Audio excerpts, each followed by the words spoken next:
Este video tiene como propósito dar a conocer y explicar dos temas principales. Como primer tema tenemos el Maximato, periodo entre 1928 y 1934, recordado como el gobierno de un hombre fuerte y como el último de los gobiernos caudillistas mexicanos, donde el impulso revolucionario de cambio social empezó a atenuarse y disminuir, caracterizado por la gran influencia política de Plutarco Elías Calles. El segundo tema a tocar será la vida y cómo fue el periodo presidencial de Lázaro Cárdenas del Río, que tuvo fecha de 1934 a 1940. Primero comenzaremos hablando de los personajes involucrados. Emilio Portes Gil. Emilio Portes Gil nació en Ciudad Victoria, en el estado de Tamaulipas, el día 3 de octubre de 1890. Sus progenitores fueron Domingo Portes y la señora Adelaida Gil, nacida en la ciudad de La Vega, República Dominicana.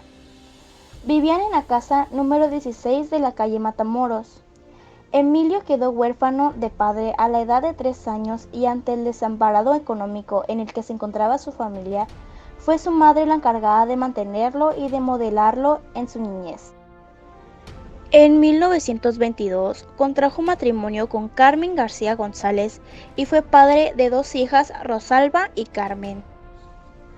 Fue abogado y político mexicano, presidente de México entre el 30 de noviembre de 1928 y el 5 de febrero de 1930. Estudió Derecho y tras ocupar varios cargos públicos, en 1925 fue elegido gobernador constitucional de su estado natal. Del 28 de agosto al 30 de noviembre de 1928 desempeñó el cargo de secretario de Gobernación en el gabinete de Elías Calles. Del 28 de agosto al 30 de noviembre de 1928 desempeñó el cargo de secretario de Gobernación en el gabinete de Plutarco Elías Calles. Estudió la primaria en su ciudad natal y la secundaria en la Escuela Normal de Ciudad Victoria entre 1906 y 1910. Posteriormente se trasladó a la Ciudad de México, en donde se ingresó en 1912 a la Escuela Libre de Derecho, en donde se recibió como abogado en 1915. Además de maestro normalista, desempeñó varios cargos públicos: primer oficial del Departamento de Guerra y Marina en 1914 y subjefe de Departamento de Justicia Militar del Departamento de Guerra y Marina en 1915. En una etapa crítica para la política del país, debido al asesinato del presidente Álvaro Obregón, fue nombrado secretario de Gobernación por el presidente Calles. De ahí pasó a ser presidente interino de la República entre diciembre de 1928 y febrero de 1930. Era un obregonista cuya misión principal fue calmar los ánimos exaltados por el asesinato de Obregón y convocar a nuevas elecciones. Al rendir la protesta como presidente, rompió la tradición ceremonial porque pronunció un extenso discurso en el que expresó que el problema más importante no será el de la próxima elección, ni fijar la ideología de la Revolución Mexicana. Aspiró simplemente a consolidar y avanzar todo lo posible. En su gobierno logró concluir mediante acuerdos con la alta jerarquía católica la rebelión cristera que había costado 70,000 muertos. Fue un hombre institucional. Por una parte continuó la línea de pasar de los caudillos a las instalaciones. Durante su periodo se constituyó oficialmente el Partido Nacional Revolucionario antecedente del actual PRI. Por otra parte cumplió sus deberes como interino. Convocó las elecciones donde salió victorioso Pascual Ortiz Rubio. Desgraciadamente, durante su mandato se dio la Gran Depresión económica entre guerras, lo que significó una caída de las tasas del crecimiento del producto y un aumento de desempleo. Portes Gil dejó la presidencia y después ocupó diversos cargos en el gobierno y también en empresas privadas. Emilio Portes Gil falleció de un paro cardíaco el 10 de diciembre de 1978 en Ciudad de México. Sus restos fueron llevados a la cripta familiar en el Panteón Francés de la Piedad, donde fue sepultada también su esposa en mayo de 1979. Pascual Ortiz Rubio.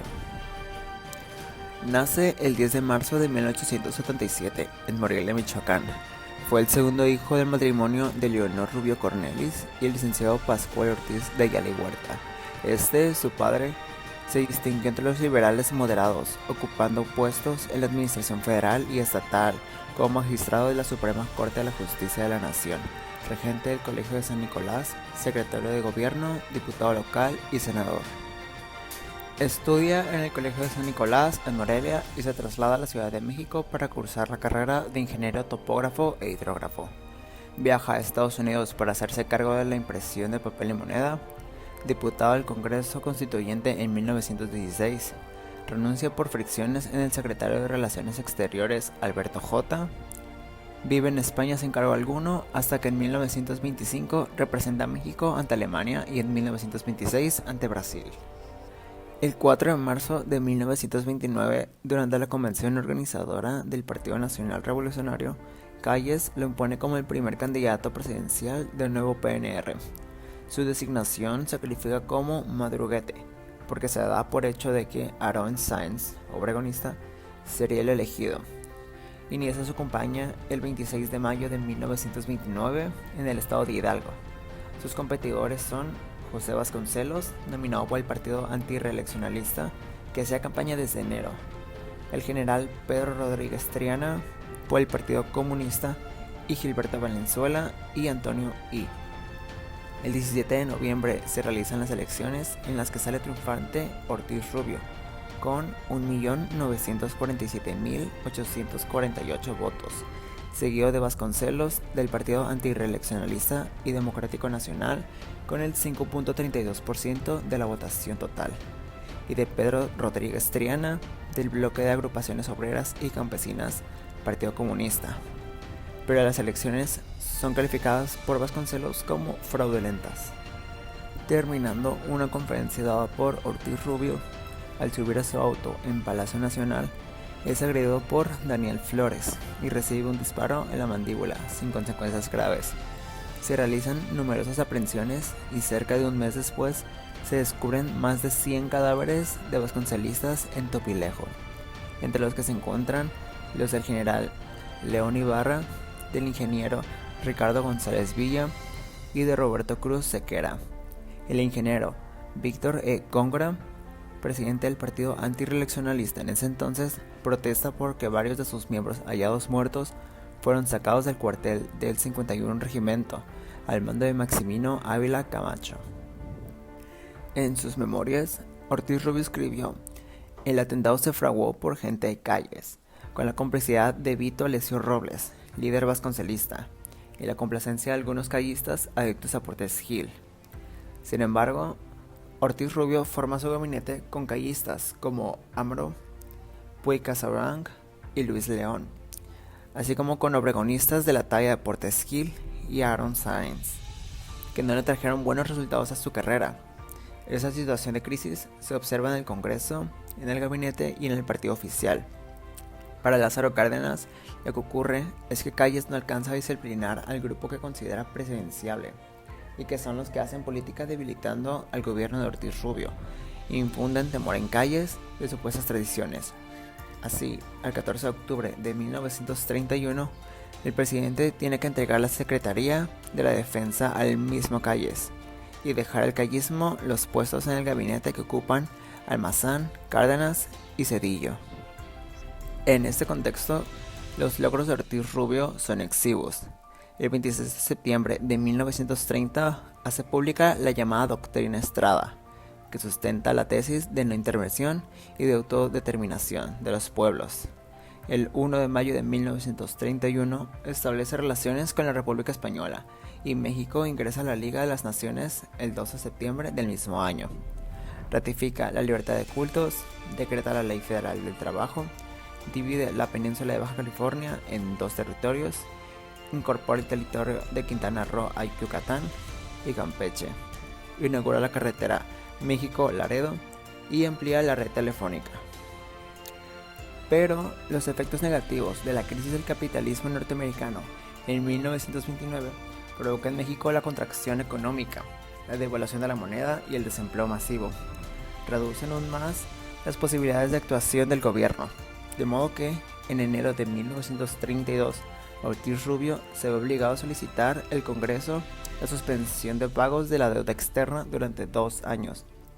El 20 de enero de 1932, Calles obliga a Ortiz Rubio a entregar las secretarías que desempeñaban Luis Montes de Oca, Genaro Estrada y Aaron Sáenz. El 30 de julio, Calles renuncia al gabinete y designa como sustituto al general Abelardo Luján Rodríguez, quien está destinado a suceder a Ortiz Rubio. Para manejar el proceso de sustitución, Calles nombra presidente de la Cámara de Diputados a Melchor Ortega y presidente del Colegio Electoral a Luis L. León, habiendo cumplido el plazo para que el Congreso pudiera designar un presidente sustituto, sin convocar a las elecciones. Y ante el descrédito de su gobierno supeditado, el jefe máximo Calles, Ortiz Rubio, presenta su renuncia el 2 de septiembre de 1932, parte a bordo del tren Olivo al exilio de Estados Unidos, en donde permanece hasta 1935. A su regreso, el presidente Cárdenas lo destina director de Petromex, hoy Pemex. El 7 de diciembre de 1961, el presidente López Mateos lo nombra representante del gobierno del patronato de la Asociación Nacional de Ingenieros y Arquitectos de México, y Pascual Ortiz Rubio finalmente muere en la Ciudad de México el 4 de noviembre de 1963. Abelardo L. Rodríguez. Abelardo Rodríguez Luján nació en San José de Guaymas, Sonora, el 12 de mayo de 1889, hijo de Nicolás Rodríguez y Petra Luján, provenientes de una familia pobre de Sonora. Estudió la primaria en Nogales en un colegio privado y comenzó a trabajar en el mineral de Cananea. Después se fue a vivir a Durango, en donde desempeñó diversos trabajos. En busca de mejores oportunidades viajó a Estados Unidos en 1906, en donde laboró durante casi 7 años en diversas actividades y adoptó la forma estadounidense de llevar sus apellidos, conociéndose desde ese entonces como Abelardo L. Rodríguez. En 1913 regresó a México y en Sonora ingresó como teniente al ejército constitucionalista al mando del general Álvaro Obregón y participó en la toma de Culiacán. A la derrota de Victoriano Huerta tenía el grado de capitán primero adscrito al escolta sonorense el primer jefe de la revolución, Venustiano Carranza. Al estallar la lucha entre convencionistas y carrancistas fue ascendido a mayor y acompañó a Benjamín Gil durante la campaña que le llevó hasta la Ciudad de México en la lucha contra los villistas y los zapatistas en 1914. Al año siguiente participó en las batallas de Celaya, donde resultó herido, lo que le mereció su ascenso a teniente coronel.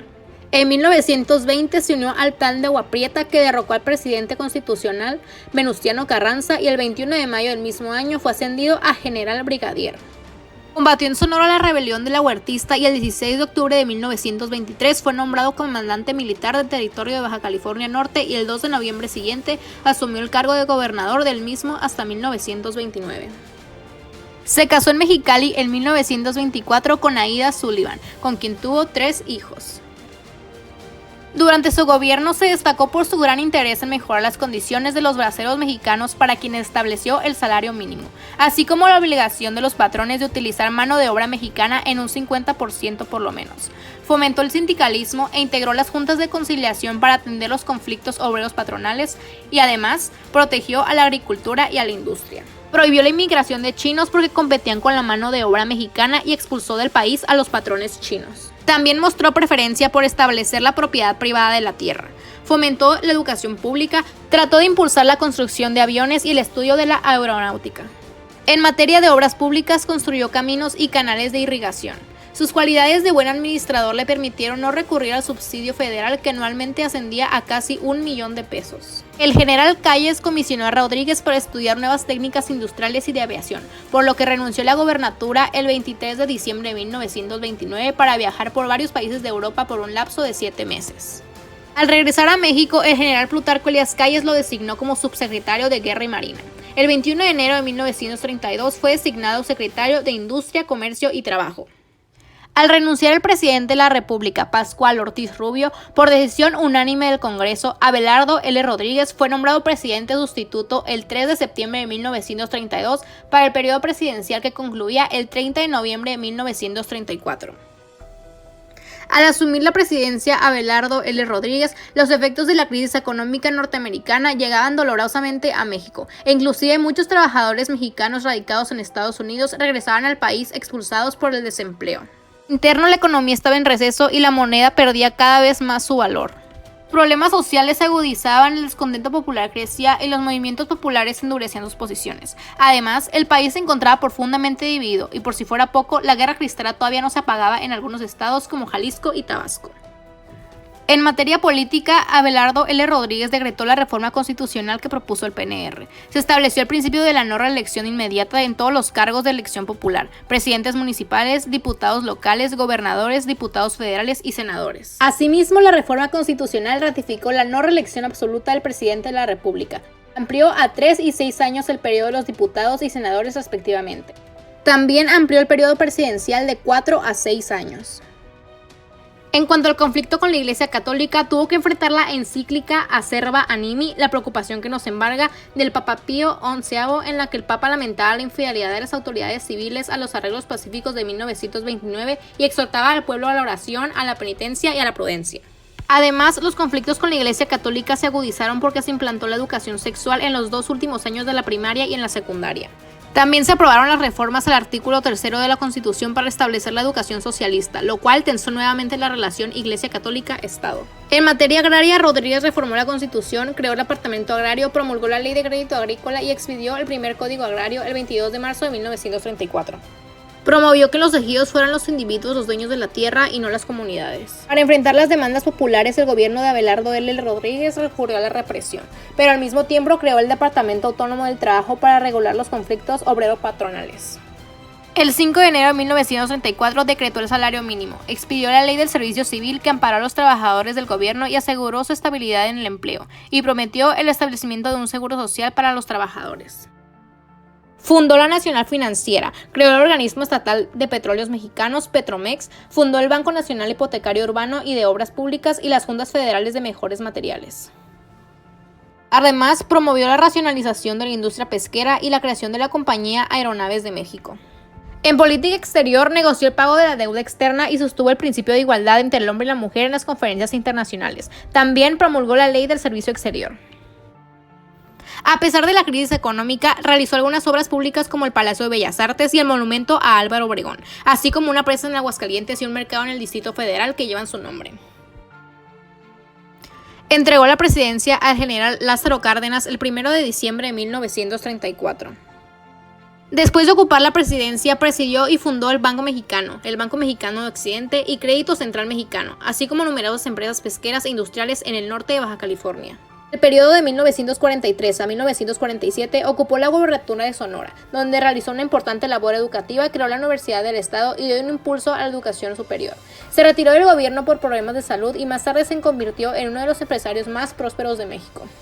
En 1946 creó junto a su esposa Aida Sullivan la Fundación Esposos Rodríguez, que busca becar estudiantes de escasos recursos por medio de donaciones y patrocinios. Fue autor de los libros Notas de mi viaje a Rusia en 1938 y Autobiografía en 1962. Abelardo L. Rodríguez murió el 13 de febrero de 1967 en La Joya, California, Estados Unidos, pero fue inhumado en su finca El Sausal a orillas de Ensenada.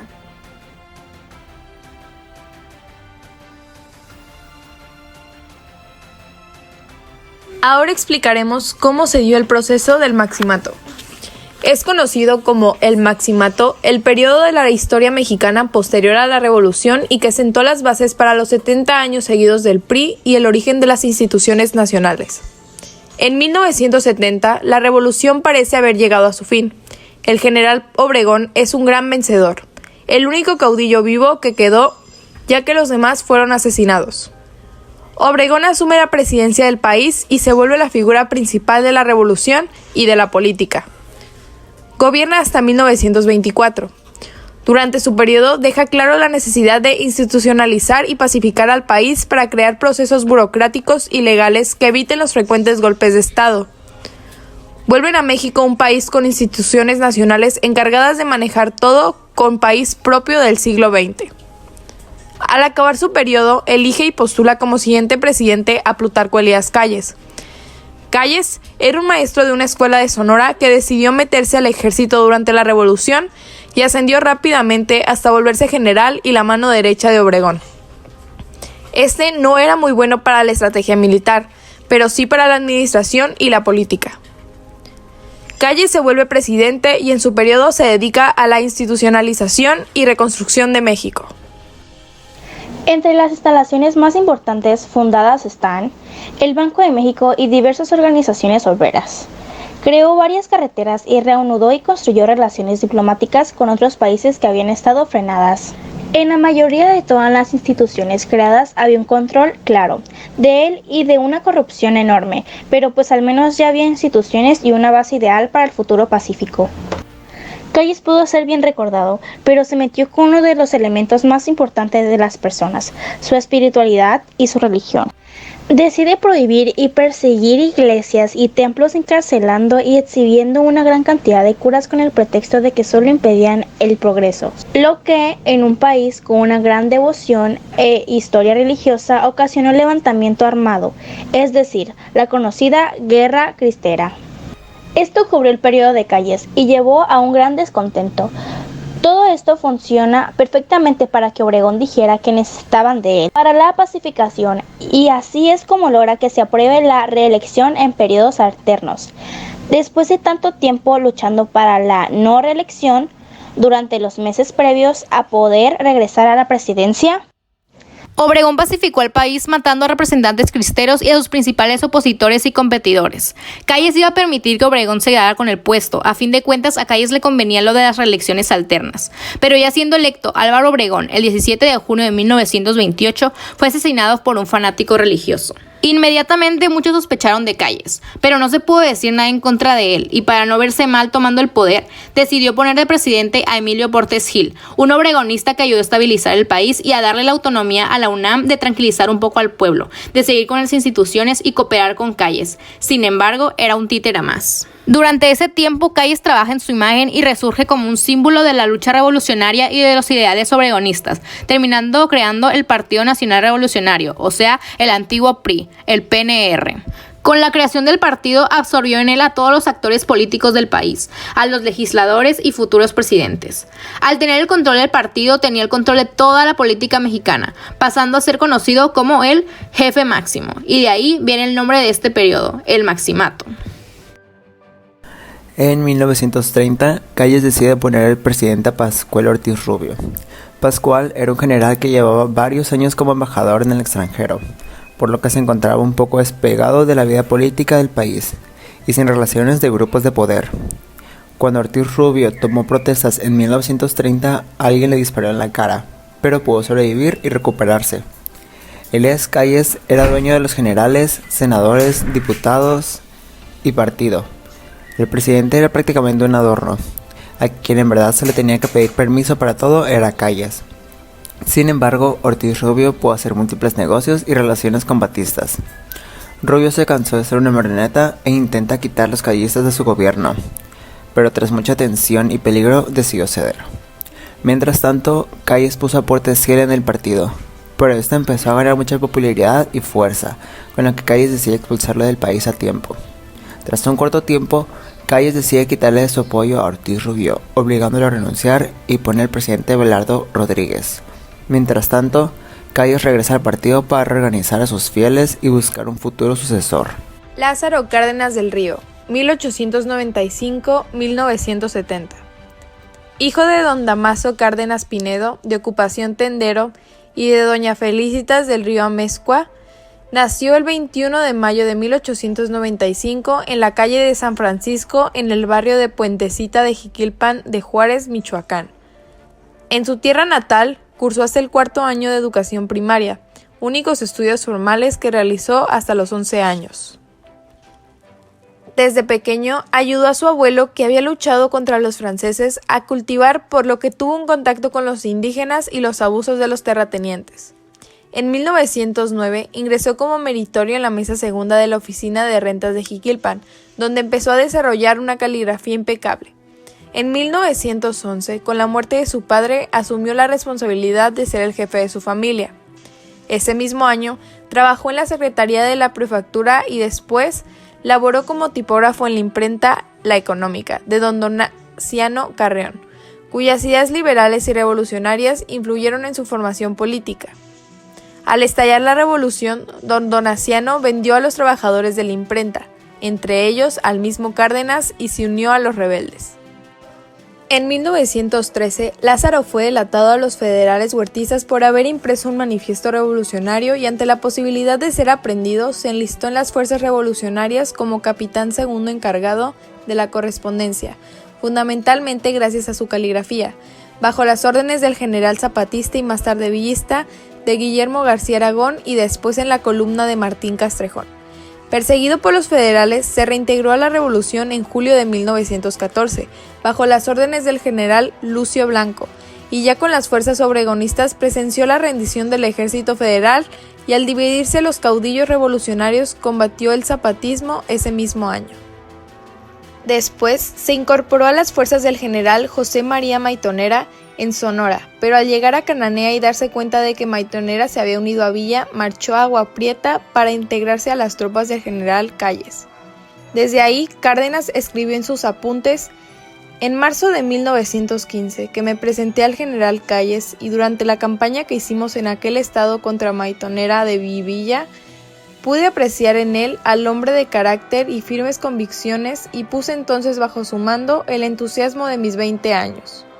Ambos iniciaron una entrañable amistad en la que Calles era el maestro y líder político del joven Cárdenas. Bajo su mando, Cárdenas actuó contra los indios yaquis sublevados, combatió en Nayarit, Jalisco y Michoacán a los rebeldes villistas de Inés Chávez García. Al triunfo de la Revolución Constitucionalista regresó a Michoacán, donde persiguió a bandidos que operaban en la región. Durante el gobierno constitucional de Carranza, Cárdenas fue encargado de pacificar la Huasteca veracruzana. En 1918 alcanzó el grado de coronel. En 1920, desde la Huasteca, se adhirió al Plan de Agua Prieta, encabezado por Obregón, de la Huerta y Calles, y tras el asesinato de Carranza en Tlaxcalotongo, Cárdenas hizo detener y enviar preso a México a Rodolfo Herrero, presunto responsable directo del crimen. Sin embargo, hay un oficio en el que Cárdenas ordena al general Herrero asesinar a Carranza, lo cual resulta incongruente y descubre su carácter falso. Al triunfo del movimiento de Agua Prieta, el presidente interino Adolfo de la Huerta ascendió a Cárdenas al grado de general brigadier. Comisionando en Michoacán, recibió el gobierno interino en su estado natal, cargo que desempeñó algunos meses. En 1923, durante la Revolución de la Huertista, Cárdenas fue herido y hecho prisionero en el combate de Palo Verde, pero al ver la gravedad de sus heridas lo enviaron a Guadalajara para que fuera atendido y después liberado. Después fue comandante en la zona militar de las Huastecas. En 1924 fue ascendido a general de brigada y al año siguiente intervino en el arreglo de diversos problemas surgidos entre los sindicatos y las empresas petroleras extranjeras. Ahí constató los abusos de las compañías extranjeras contra los trabajadores mexicanos y el saqueo irresponsable que realizaban de los recursos petroleros. El 1 de abril de 1928 fue nombrado general de división. Ese mismo año fue postulado como candidato al gobierno del estado de Michoacán y emprendió una intensa campaña pueblo por pueblo y rancho por rancho, a pesar de que era aspirante único al cargo, ya que desde muy pequeño mostró una tendencia natural de conocer personalmente los lugares y a la gente, a tejer redes de amistad, favores y protección en donde actuaba. Esta conducta le sería de gran utilidad para sus propósitos políticos. Así se comportaría como gobernador, secretario de Estado, candidato presidencial, presidente y expresidente. En 1929 estalló la rebelión escobarista y Cárdenas pidió permiso al Congreso local para incorporarse al ejército. Se le dio el mando de una columna y cooperó con la pronta derrota de los sublevados y al término de esta regresó a su cargo de gobernador. El 15 de octubre de 1930 dejó la gubernatura en su estado para asumir la presidencia del Partido Nacional Revolucionario, PNR, y dirigir la campaña presidencial del ingeniero Pascual Ortiz Rubio, quien al año siguiente lo nombró secretario de Gobernación por poco más de un mes. En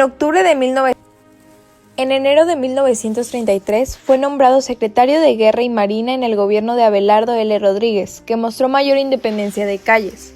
En este cargo, reafirmó la soberanía nacional y fortaleció la armada con nuevos barcos.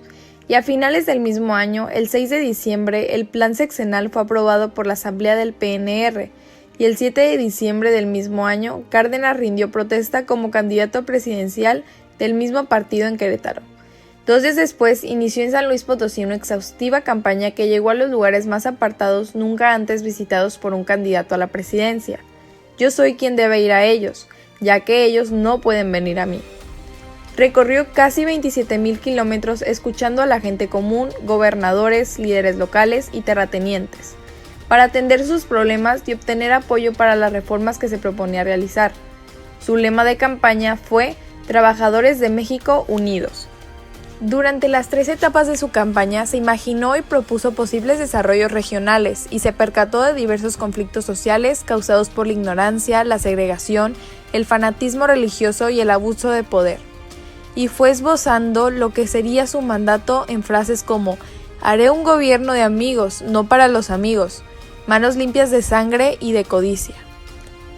Al celebrarse las elecciones, el 1 de julio de 1934, los resultados electorales fueron de 98.19% de votos para Cárdenas del PNR. Los candidatos derrotados denunciaron fraudes e irregularidades cometidos por el PNR, pero su protesta no tuvo mayor trascendencia.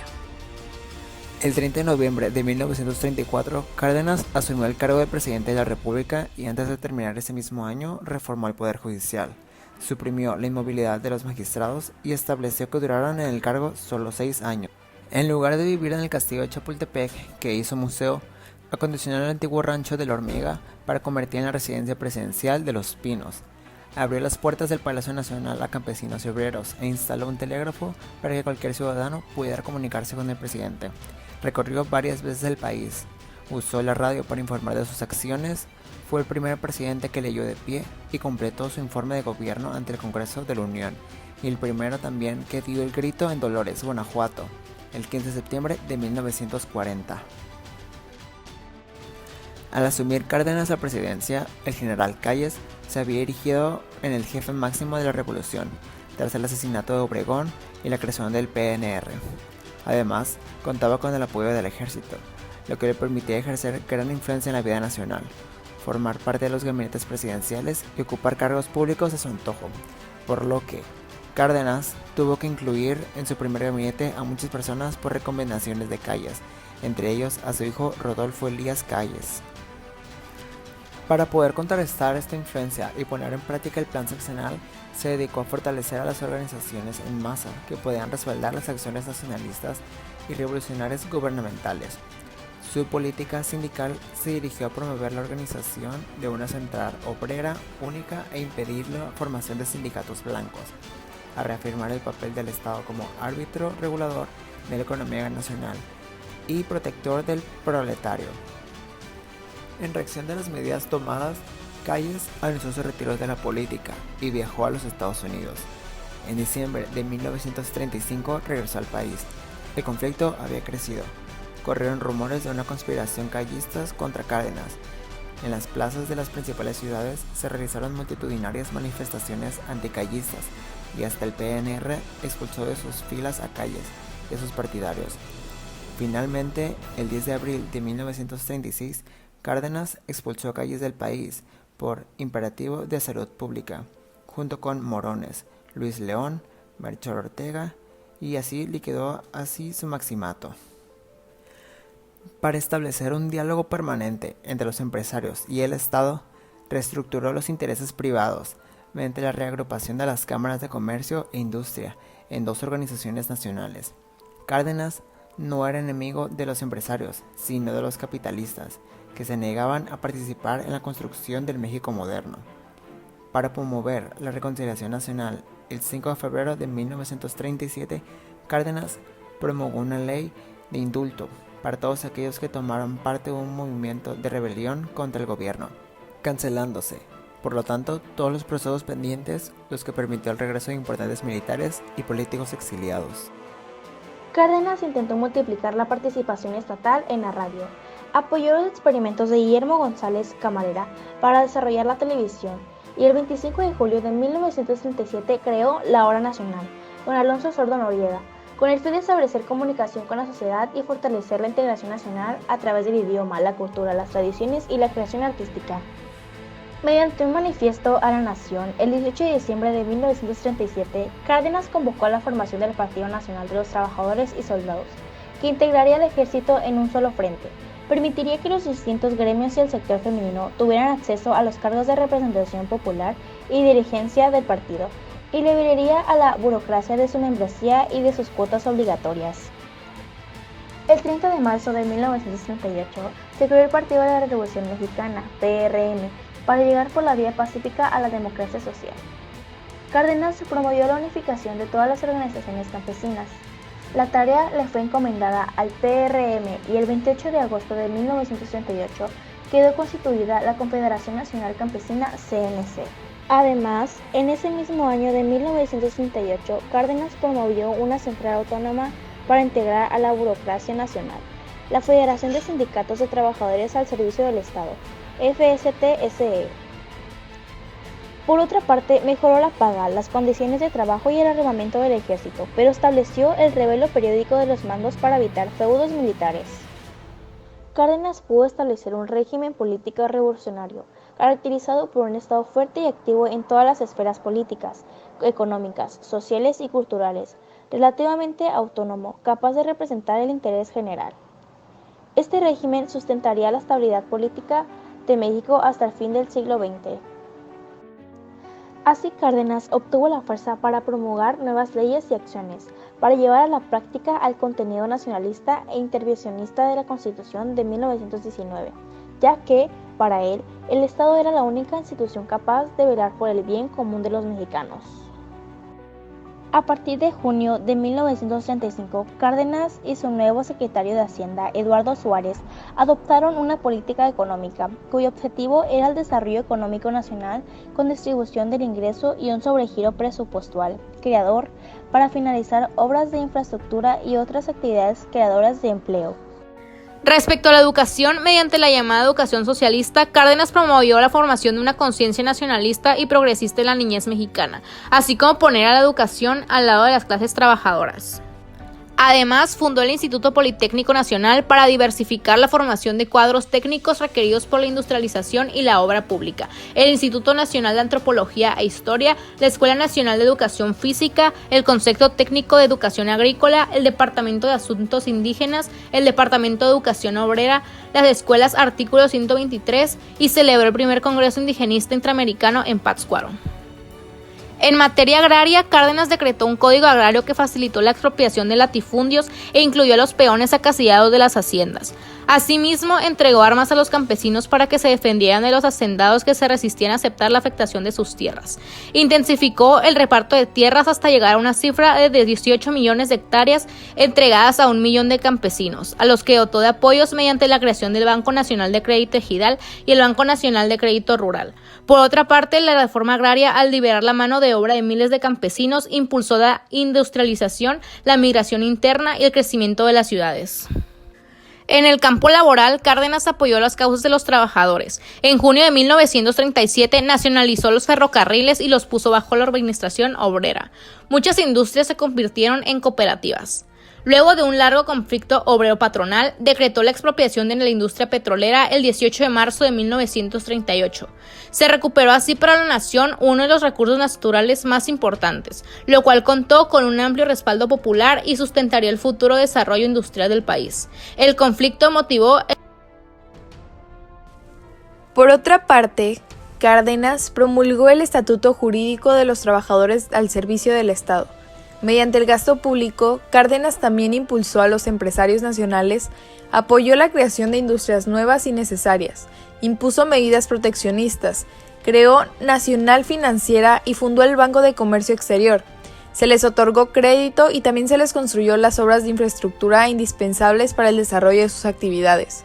Durante el gobierno de Cárdenas, del Banco de México llegó a convertirse en un verdadero banco central y tras la desmonetización de la plata, sus billetes fueron el principal instrumento monetario. Para disminuir el fraude al fisco, fortalecer la confianza del causante en el uso de que se daría de los impuestos y promover un trato legal y equitativo a los contribuyentes, Cárdenas promulgó en 1946 la Ley de Justicia Fiscal. Al año siguiente creó el Tribunal Fiscal y en 1938 publicó un nuevo Código Fiscal. El 27 de diciembre de 1939 promulgó la Ley del Impuesto sobre el Superprovecho, que limitó en beneficio al erario público de las ganancias excesivas obtenidas por las personas físicas o morales dedicadas a actividades comerciales, industriales o agrícolas. Así, la producción manufacturera creció a un ritmo de más de 8% anual, a pesar de que la inversión extranjera disminuyó en casi 1.000 millones de pesos. El sabotaje internacional y la caída de las exportaciones motivadas por la expropiación petrolera indujeron a la devaluación de la moneda nacional en 1938 y en 1939. En materia internacional, su política fue progresista y democrática. En 1939 autorizó la venta de armas al gobierno de la República Española, recibió miles de refugiados republicanos españoles, condenó ante la Liga de las Naciones la agresión fascista italiana, también se opuso a la invasión japonesa a China, reprobó el Pacto de Múnich, entre otros. Cárdenas rompió relaciones con los países del eje y aprobó el paso por territorio mexicano de aviones y barcos de guerra de países norteamericanos. En el campo de la cultura, el gobierno de Cárdenas promovió que el contenido nacionalista e indigenista se extendiera a todas las expresiones artísticas, desde la novela y el muralismo hasta el cine y la música. En 1939, cuando el general Manuel Ávila Camacho fue nominado por la CNC como precandidato a la presidencia de la República, comenzaron a surgir voces opuestas al PRM y al gobierno de Cárdenas. Cárdenas no optó por un sucesor conservador y oportunista, por lo que optó por el general Manuel Ávila Camacho, su secretario de Defensa Nacional. Pocos días después, del 14 al 17 de septiembre de ese mismo año, en el Frontón, México, se creó el Partido Acción Nacional PAN, para enfrentar lo que los derechistas consideraron los excesos socializantes y colectivistas del gobierno de Cárdenas. Las elecciones fueron violentas y muy controvertidas, pero se impuso Ávila Camacho con una mayoría aplastante de votos de más del 93%. Al término de su periodo, Cárdenas escribe en sus apuntes: «Me esforcé por servir a mi país y con mayor empeño al pueblo necesitado. Cancelé muchos privilegios y distribuí una buena parte de la riqueza que estaba en pocas manos». Al dejar la presidencia, Cárdenas dejó de participar en la política partidista.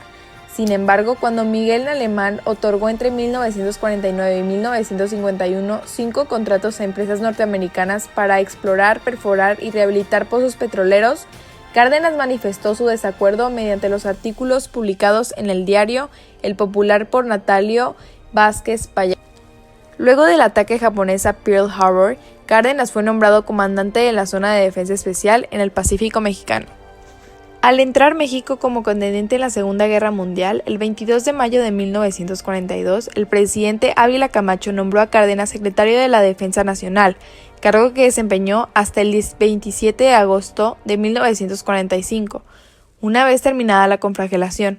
Después ocupó otros cargos públicos como vocal ejecutivo de la Comisión de la Cuenca de Telpalcatepec, vocal ejecutivo de la Comisión del Río Balsas, etc.